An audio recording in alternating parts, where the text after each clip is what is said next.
नमस्कार सर्वांना. की मला एक सांगावंसं वाटतं की मुलींचे एवढी वय वाढले, पालकांना काळजी नाही की मुलींना काळजी नाही. लग्न करायचं तर वेळेत करा की मुलीचं वय 27च्या आतच पाहिजे आणि मुलाचं वय 30च्या आत पाहिजे, तर सुदृढ बालक होऊ शकतं. नुसता लग्न केलं की मोकळे झाला नाहीत, त्याच्या पुढील पण आपल्या वाटचाली सुरळीत राहिल्या पाहिजेत, व्यवस्थित तुमचं सगळं चाललं पाहिजे. काही पालक मुलं ऐकत नाहीत, मुली ऐकत नाहीत. एक तुम्ही विचारा की मुली का ऐकत नाहीत, तर त्यांचे बायोडाटे लग्नाचे तयार करतेवेळी मुलींना पहिलं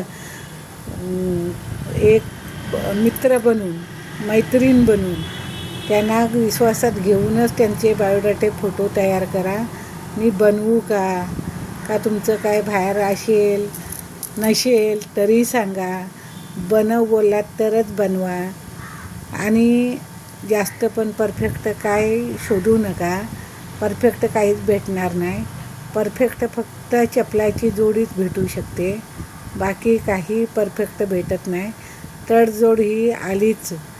आता तुम्हाला दिसायला हिरोईन किंवा हिरो मिळाला तरी त्याचे गुण चांगले असतील का, त्याचं सर्व चांगलं असेल का?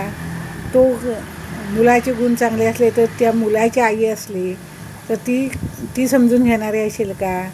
मग बाकी सगळं तुम्हाला परफेक्ट पाहिजे, पण ते स्वभाव तरी परफेक्ट भेटतील का?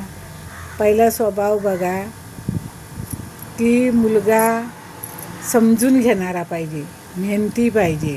त्याचा रूम चाळीमध्ये असला ना तरी टॉयलेट बाथरूम आतमध्ये असले ना तरी तुम्ही काय हरकत नाही त्याला ॲक्सेप्ट करायला. हळूहळू बिल्डिंगमध्ये जाऊ शकता. आणि मुंबईच्या ठिकाणी काय बिल्डिंगमध्ये रूम आपण सर्वसामान्य माणूस घेऊ शकत नाही.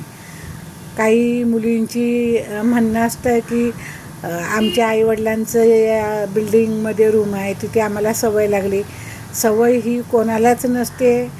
जन्मताच येतो तो काय बिल्डिंगमध्ये जन्माला येत नाही, तो चाळीमध्येच जन्माला येऊन नंतर बिल्डिंगमध्ये गेलेला असतो. तुम्ही ॲडजस्ट करा. दोघंजणं कमवताय, तुम्ही नंतर घेऊ शकता बिल्डिंगमध्ये, पण तुम्हाला जॉब लांब पडू शकतो.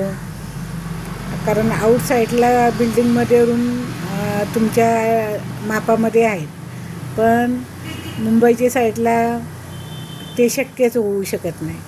मग 2-2 ट्रेन बदलून जाण्यापेक्षा मुंबईला चाळीमध्ये रूम असला आणि बाथरूम वगैरे घरी असले तर मग तुम्हाला काय हरकत आहे? तुम्हाला जॉबच्या निमित्तानेच बाहेर पडावं लागेल ना, काय बाजारात जाण्यासाठीच बाहेर पडावं लागेल ना.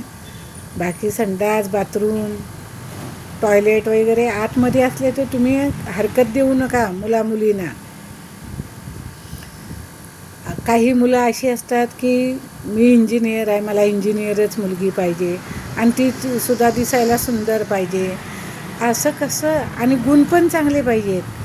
आणि ती फॅमिलीमध्ये टिकून राहिली पाहिजे, तिची उंची बसली पाहिजे, तिची कुंडली जमली पाहिजे, तिचा दिसायला सुंदर असली पाहिजे, ती सर्वांना सांभाळून घेणारी पाहिजे. हे कुठून हे परफेक्ट काही मिळू शकत नाही. मुलगी दिसायला सुंदर असली तर स्वभाव सांगू शकत नाही कसा असेल तो.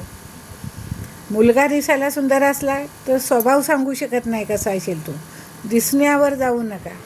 आपल्याला काही शोच्या पुतळ्यासारखं तिथे उभं करायचं नाही आहे, आपल्याला संसार करायचा आहे. संसार करायचं म्हटलं तर स्वभाव बघा, बाकी काही बघू नका.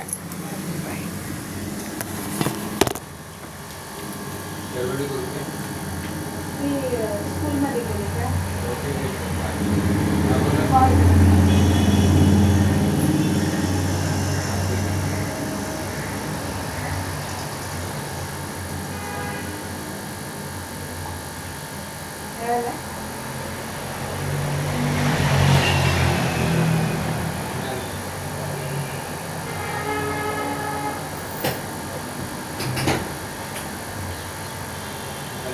तू यायची ह्यावर माहिती खाली